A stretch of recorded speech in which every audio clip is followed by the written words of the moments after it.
नमस्कार मित्रों, भगवत चर्चा में एक बार फिर आप सबका स्वागत है। मित्रों, हम लोग भगवत गीता के 7वें अध्याय पे चर्चा कर रहे हैं। इस अध्याय का नाम ज्ञान विज्ञान योग है।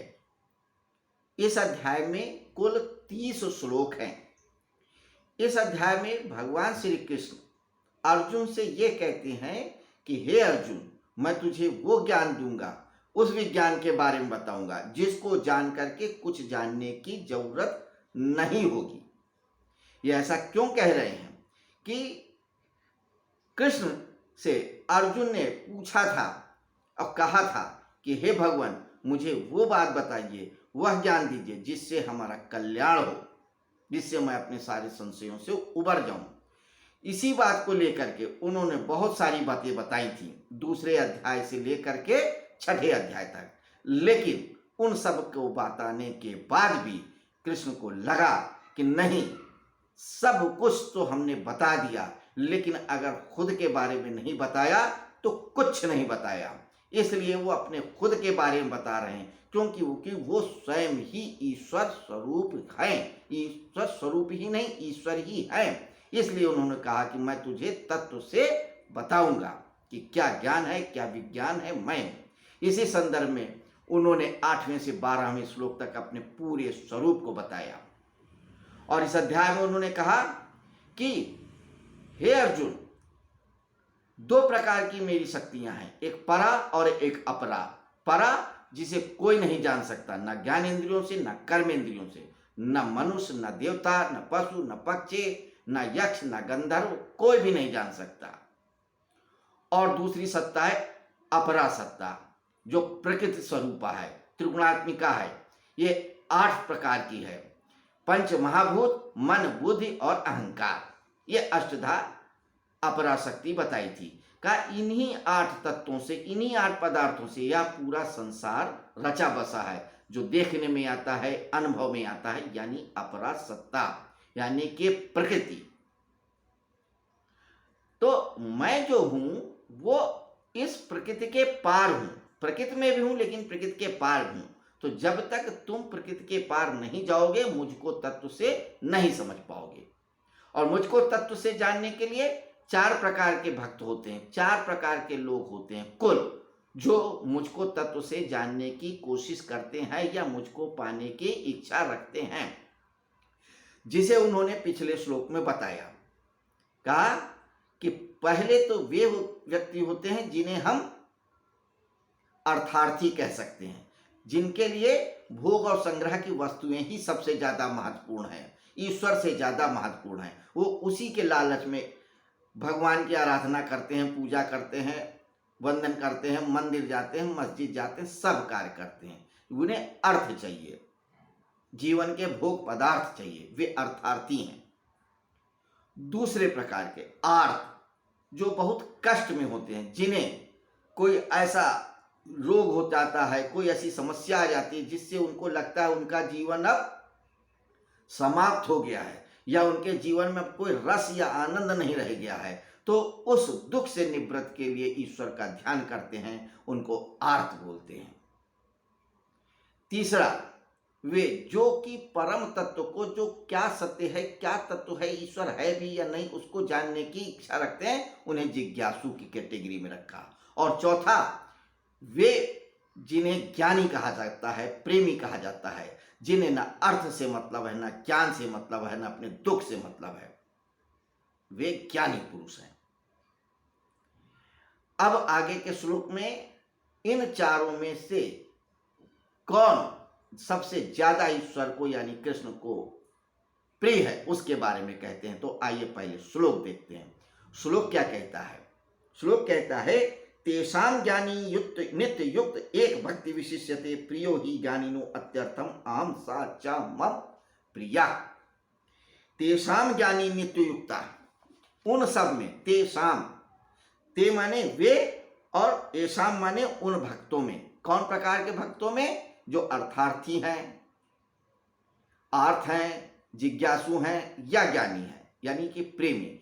इन चारों भक्तों में ज्ञानी नित्ययुक्त एक भक्ति विशिष्ट विशिष्यते, वो ज्ञानी, वो प्रेमी भक्त जो अनन्य भाव से नित्य रूप से मेरे ही शरण में होता है, मुझी को भजता है।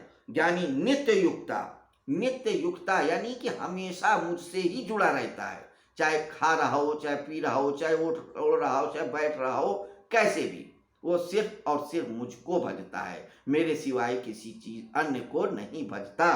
तो नित्य युक्ता मुझी से जुड़ा ही रहता है।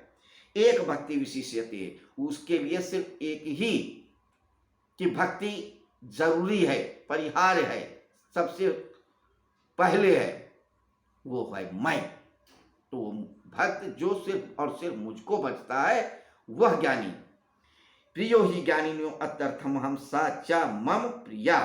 तो उन सारे ज्ञानियों में, बुद्धिमानों में, व्यक्तियों में, भक्तों में मुझे ऐसा ही ज्ञानी, ऐसा ही भक्त सबसे ज्यादा पसंद है, क्योंकि उसकी कोई लालसा नहीं है, उसकी कोई इच्छा नहीं है सिवाय और सिवाय मेरे पास रहने की, मुझको जानने की, मुझको समझने की, मेरे ही कुछ खुश करने में। ये कृष्ण सिर्फ अपने लिए नहीं कह रहे हैं कि जो वासुदेव का पुत्र है या सुदामा के घर में पला हुआ। यहाँ पे कृष्ण यानी मैं, यानी कि वह परम सत्ता।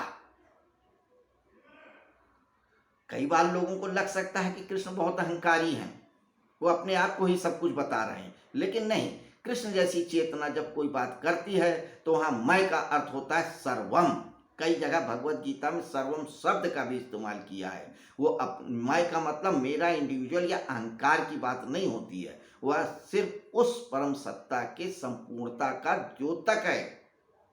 चूंकि शब्द से बात हो रही है, शब्दों से ही कहा जा सकता है, शब्दों से ही बताया जा सकता है, शब्दों से ही इशारा किया जा सकता है, इसलिए वो मैं कह रहे हैं। तो ये मैं उसके लिए भी मैं हो जाता है जो उस तत्व को समझ लेता है। तो कहते हैं कि तेषाम ज्ञानी नित्ययुक्त एक भक्ति विशिष्यते, प्रियो ही ज्ञानिनो अत्यर्थम अहम साचा मम प्रिया। तो एक भक्ति, अनन्य भक्ति, एक भक्ति यानी अनन्य भक्ति, ये भी बड़ा समझने वाला शब्द है। एक भक्ति, अनन्य भक्ति, जहां पे भक्त और भगवान एक हो जाते हैं, दोनों अलग नहीं रह जाते हैं, सिर्फ भाव भर होता है। वो उसी को, उन्हीं को अपना सब कुछ मान लेता है, स्वरूप ही मान लेता है अनन्य भाव से, क्योंकि वह उस ईश्वर से, उस परम सत्ता से ही प्रेम कर रहा है, उसका सारा लगा उस परम सत्ता से ही है। और जहाँ पे अनन्य प्रेम होता है वहाँ दो नहीं होता है। कबीर भी कहते प्रेम गली अति सांकरी, जामे दुई न समाये।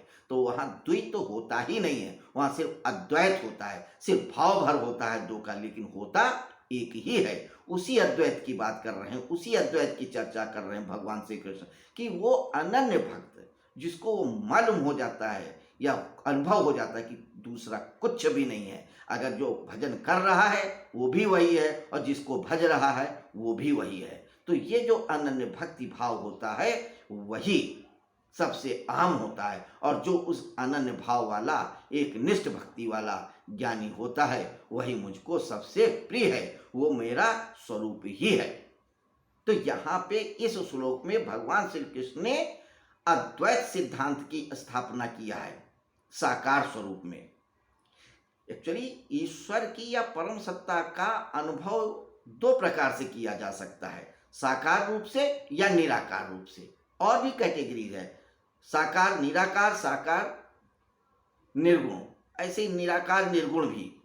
तो जो साकार रूप में जो अनुभव किया जाता है अद्वैत का, जो दो न हो करके एक है, जो एक हो करके भी दो सा भासता है, उस अद्वैत को बता रहे हैं कि भक्त और भगवान अलग नहीं है एक ही सत्ता, एक ही चीज का स्वरूप है, सिर्फ लगता ऐसा है। तो मैं भक्त और भगवान से अलग नहीं हूं। जबकि अर्थार्थी, आर्त और जिज्ञासु दोनों अलग होते हैं, होते नहीं है, लेकिन सिर्फ उनको इतना भाव रहता है, ये बोध रहता है कि मैं अलग हूं।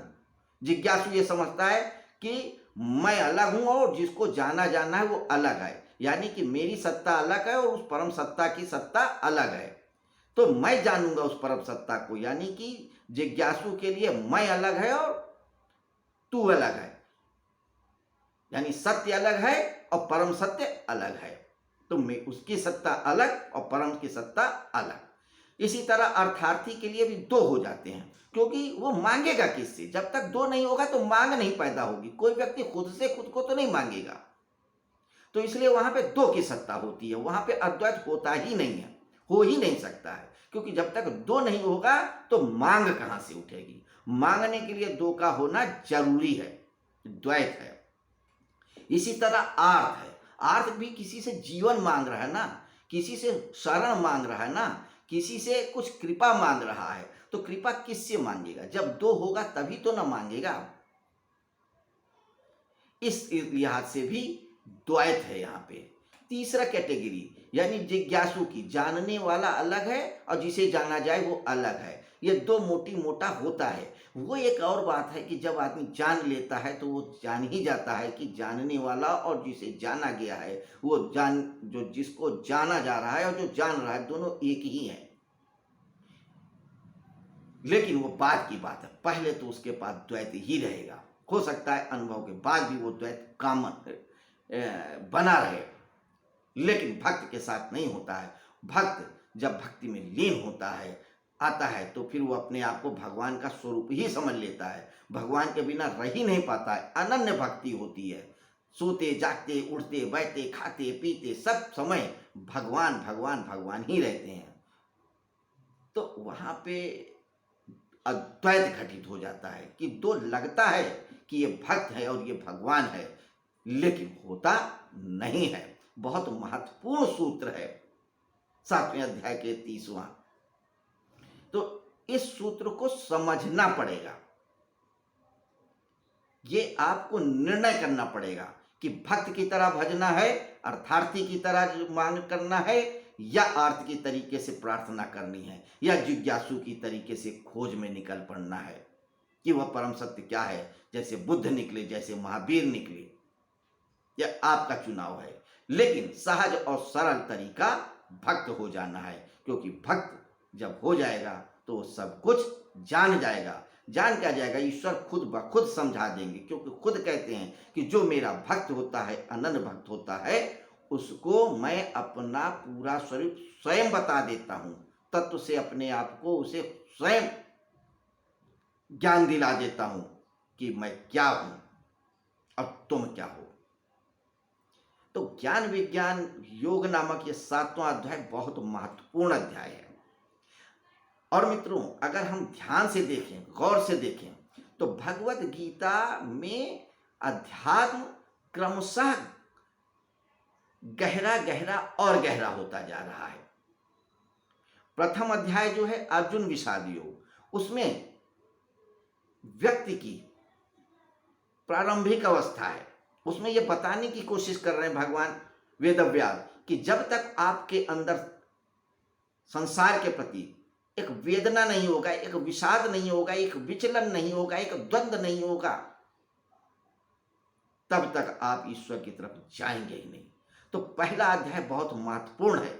अगर कोई व्यक्ति अर्जुन की मनह स्थिति में पहुंच जाए तो कृष्ण उसको मिल जाएंगे।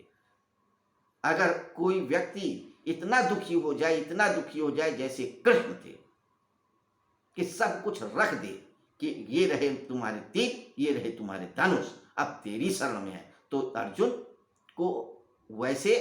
को कृष्ण मिल ही जाएंगे। तो पहला अध्याय बहुत महत्वपूर्ण है इस संदर्भ में। दूसरा अध्याय है सांख्य योग। सांख्य योग में यानी ज्ञान, सारा सांख्य का मतलब होता है सम्यक ज्ञान दिया, यानी जो कुछ भी फिलॉसफी में है, धर्म में है, दर्शन में है, सब कुछ का एक ओवरव्यू दिया है, एक सारांश दिया है, एक आपको आउटलुक दिया है कि अध्यात्म क्या है, ज्ञान क्या है, सत्य क्या है, असत्य क्या है, अच्छा क्या है, बुरा क्या है। एक आउटलुक दिया है, एक रूपरेखा बताई है कि आप अगर समझ सकते हो तो समझ जाओ। तो थोड़ा सा और गहराई में जाते हैं। तीसरा फिर कर्मयोग की बात करते हैं। यह बड़ा थोड़ा विशिष्ट होता है। एक्चुअली अध्यात्म में क्या होता है, किसी चीज को आप पर्सनलाइज नहीं कर सकते हो कि इस व्यक्ति को यह विधि सूट करेगी। डॉक्टर पास जाओ तो डॉक्टर भी हर मरीज को देखता है, हर मरीज को अलग दवाई देता है। तो अध्यात्म तो बहुत बड़ी डॉक्टरी है, बहुत बड़ा रोग को दूर करता है, जन्मों जन्मों के रोग को दूर करता है। तो वहाँ जनरलाइज कैसे कर सकते हैं? तो यहाँ पे भगवान श्री कृष्ण अर्जुन को कर्मयोग की शिक्षा देते हैं। कर्मयोग की क्यों देते हैं? क्योंकि भगवान श्री कृष्ण को पता है कि अर्जुन कर्मयोगी है, कर्म किए बिना रह ही नहीं सकता है। इसलिए सम्यक ज्ञान के बाद कर्म की बात करते हैं कि तो कर्म कर। कर्म चूंकि तेरे खून में रचा बसा है, बसा है, इसलिए हो सकता है तू कर्म की बात से समझ जाए, कर्म के सिद्धांत से तू जान जाए, कर्म के सिद्धांत से ही तू उबर जाए। इसलिए फिर वो कर्म की बात करते हैं, थोड़ा और गहरे जाते हैं। चौथे अध्याय में ज्ञान कर्म की बात करते हैं कि जो कर्म कर रहा है इसको तू जान, कर्म होता है क्या और क्यों किया जाए। कर्म नहीं करेगा तो क्या होगा? कर्म करना तेरी मजबूरी है। वो बताते हैं कि कर्म कर तो तू क्यों कर, उस बात को और गाढ़ा करते हैं। तो अर्जुन के लिए जो विधि है उसको और रिफाइंड वे में समझाते हैं चौथे अध्याय में। पांचवें अध्याय में उसको फिर कर्म क्यों किया जाए और उसके तत्व को बताते हैं। कर्म को तत्व से पूरी तरीके से समझाने की कोशिश करते हैं। आज फिर भी नहीं समझ में आता तो क्या होता है, पांचवें अध्याय तक आते आते साधक को, भक्त को, जिज्ञासु को समझ आ जाती है। एक उसकी माइंड में एक ऐसा व्यवस्था हो जाती है या उसका माइंड इस काबिल हो जाता है चौथे अध्याय आते आते पांचवें अध्याय तक, चौथे और पांचवें अध्याय तक, कि वह अध्यात्म के गहरे भावों को समझने, जानने और अनुभव करने के लायक हो जाता है। जमीन लगभग तैयार हो चुकी होती है कि वह अध्यात्म के और गूढ़ विषयों को समझ सके, जान सके, अनुभव कर सके, अपने इस शरीर के अंदर जाने की बात कर सके। अभी तक शरीर के बाहर की बात कर रहे थे, सिद्धांतों की बात कर रहे थे, किताबों की बात कर रहे थे, बाहर की बात कर रहे थे। लेकिन फिर छठे अध्याय से वो फिर शरीर के अंदर जाते हैं, अंतर जगत में। फिर वो ध्यान की बात करते हैं कि तू ध्यान में उतर। जब तू अंदर जाएगा, ध्यान में उतरेगा, खुद को जानेगा, आत्मा को समझेगा, तब तू आगे की बात समझेगा, परम सत्य को समझेगा। और फिर सातवें अध्याय में उस परम ज्ञान के बारे में एक आउटलुक देना शुरू करते हैं, एक ओवरव्यू देते हैं कि वह परम सत्य क्या है। सिर्फ एक जानकारी देते हैं, एक भूमिका बनाते हैं। तो जैसे दूसरे अध्याय में भूमिका बनाई थी अध्यात्म की, ज्ञान की, सामान्य सी, और जिस तरीके से छठे अध्याय में अध्यात्म के गूढ़ रहस्यों के संदर्भ में भूमिका बनाई थी, एक प्लेटफॉर्म तैयार किया था, वैसे ही सातवें अध्याय में और परम सत्ता के ज्ञान की एक भूमिका बनाते हैं, एक प्लेटफॉर्म बनाते हैं, एक आउटलुक बनाते हैं। तो मित्रों, एक एक अध्याय कितना गहराई लिए हुए है, कितना ज्ञान लिए हुए है, कितने अर्थ लिए हुए है। और कृष्ण जैसा व्यक्ति देखिए कितना संभाल के ले चल रहा है। अर्जुन जैसे व्यक्ति को, जिसने स्वयं वेद और पुराण कंठस्थ कर रखे थे, जिसने स्वयं उन गुरुओं के पास गया था जो उस समय के मानिंद गुरु लोग थे, फिर भी कृष्ण ऐसे व्यक्ति को संभाल के बताते हैं। तो अध्यात्म का रास्ता बहुत कठिन है। सरल तो तभी है जब आप समर्पण कर दोगे, लेकिन अर्जुन समर्पण करके भी समर्पण नहीं कर पा रहा था, इसलिए वो कृष्ण को धीरे धीरे लेके जाना पड़ा, गहरे और गहरे और गहरे। तो हम सातवें अध्याय में उस परम तत्व का एक ओवरव्यू देखते हैं, एक उसके बारे में जानने की कोशिश करते हैं, एक समझ बताते हैं कि वह परम सत्ता कैसा है अपरा और परा प्रकृति के रूप में, और फिर उसको और डिटेलिंग करते हैं।